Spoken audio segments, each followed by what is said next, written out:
Attention deficit hyper activity disorder.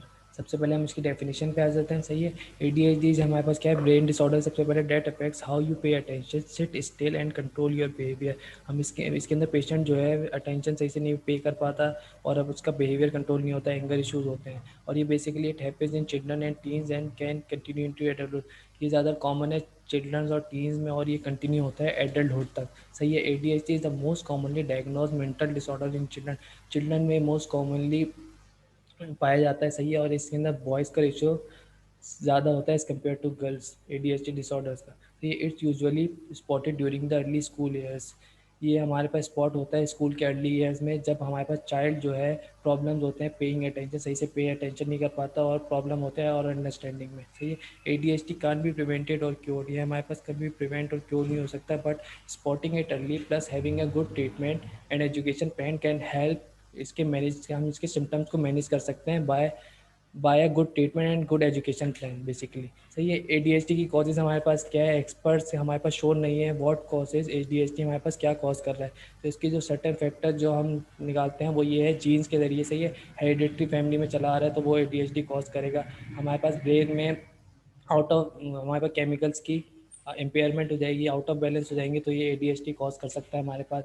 और कोई भी एक लेडी है during pregnancy poor nutrition intake और स्मोकिंग कर रही है, तो ये भी है उसके फीटल ब्रेन डेवलपमेंट को अफेक्ट करेगा। सही है, टॉक्सिन्स है हमारे पास सच एज लेड जो है, जो अफेक्ट करता है चाइल्ड्स की ब्रेन डेवलपमेंट को बेसिकली। सही है, अब ब्रेन इंजरी और अ ब्रेन डिसऑर्डर, ये भी है हमारे पास damage of the frontal lobe. सही है, ये हमारे पास क्या प्रॉब्लम कॉज करता है, कंट्रोलिंग इम्पल्सिस और इमोशंस पर से ये प्रॉब्लम कॉज करता है। अब ADHD की डायग्नोसिस पे आ जाते हैं हम। सही है, हमारे पास ये बहुत मुश्किल है ADHD को डायग्नोज करना, स्पेशली इन चिल्ड्रन में। सही, और इसका कोई टेस्ट नहीं है जिससे हम इसे स्पॉट कर सकें। सही, तो डॉक्टर्स डायग्नोज कैसे करते हैं, बेसिकली चिल्ड्रंस को डिस्कस करते हैं उनकी सिम्टम्स और ये कितने अरसे से सिम्टम्स हैं उनकी with children with their parents and teachers वगैरह, इन सब से डिस्कस करेगा और ऑब्जर्व करेगा चाइल्ड्स के बिहेवियर को। इस वजह से डॉक्टर खाली ADHD डायग्नोज कर सकता है। और डॉक्टर यूज़ करते हैं अमेरिकन साइकेट्रिक एसोसिएशन गाइडलाइंस। सही है, जो कि हमारे पास बेस करनी है बेसिकली कि सिम्टम्स बंदे को कब से है और कितने लंबे अरसे से है। सही है,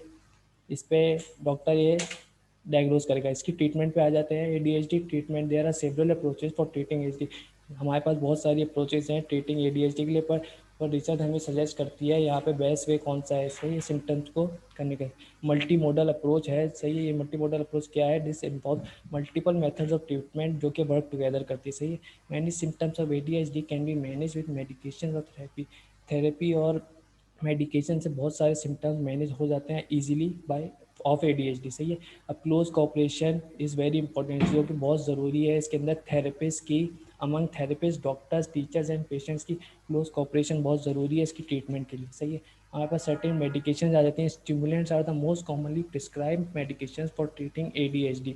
हमारे पास वो मेडिकेशन कौन कौन सी, फॉर एग्जांपल एम्फेटामिन आ गई, डेक्स्ट्रो एम्फेटामिन एक्सेट्रा, ये सारी मेडिकेशन स्टिमुलेंट्स है जो कि प्रिस्क्राइब होती हैं मेडिकेशन फॉर ट्रीटिंग ADHD। अब सारी स्टिमुलेंट मेडिकेशन वर्क नहीं करती ADHD की ट्रीटमेंट के लिए। सही है, अब people more than 6 year old, सही है, नॉन स्टिमुलेंट मेडिकेशन के लिए यूज़ होती हैं। उसकी एग्जांपल्स हमारे पास आ जाती हैं एटोमोक्सिटिन और क्लोनिडीन एक्सेट्रा, ये मेडिकेशन है। अब ये सारी मेडिकेशन एक टाइम पे जाके अपना सर्टेन साइड इफेक्ट्स देती है, जो कि हमारे पास है एंजाइटी है, लॉस ऑफ एपिटाइट आ गई, फटीग आ गई, ट्रबल स्लीपिंग आ गई और हेडेक वगैरह, ये सारे इसके साइड इफेक्ट्स हैं इन मेडिकेशंस के। अब इसकी बेस पे ऑफ थेरेपी 4 थेरेपीज आ जाती है हमारे बेसिकली। सही है, स्पेशल एजुकेशन जो है हम इसके अंदर स्पेशल एजुकेशन थेरेपी है, फर्स्ट लाइन ऑफ थेरेपी है हमारे पास। सेकंड आ गई बिहेवियर मॉडिफिकेशन आ गई। सही है, बैड बिहेवियर को हम गुड बिहेवियर से कन्वर्ट कर देते हैं, ये हमारे पास सेकंड थेरेपी आ गई। साइकोथेरेपी में हम सही वे ऑफ थिंकिंग को चेंज करते हैं बेसिकली, इसके अंदर पॉजिटिव थॉट्स डेवलप करते हैं बेसिकली। अब सोशल स्किल्स ट्रेनिंग आ गई, इसके अंदर हम बेसिकली उसके सोशल स्किल ट्रेनिंग में हम उसको करते हैं कि अपना एंगर को कैसे कंट्रोल कर सके और कैसे दूसरे से कम्युनिकेट कर सके इजीली। Thank you.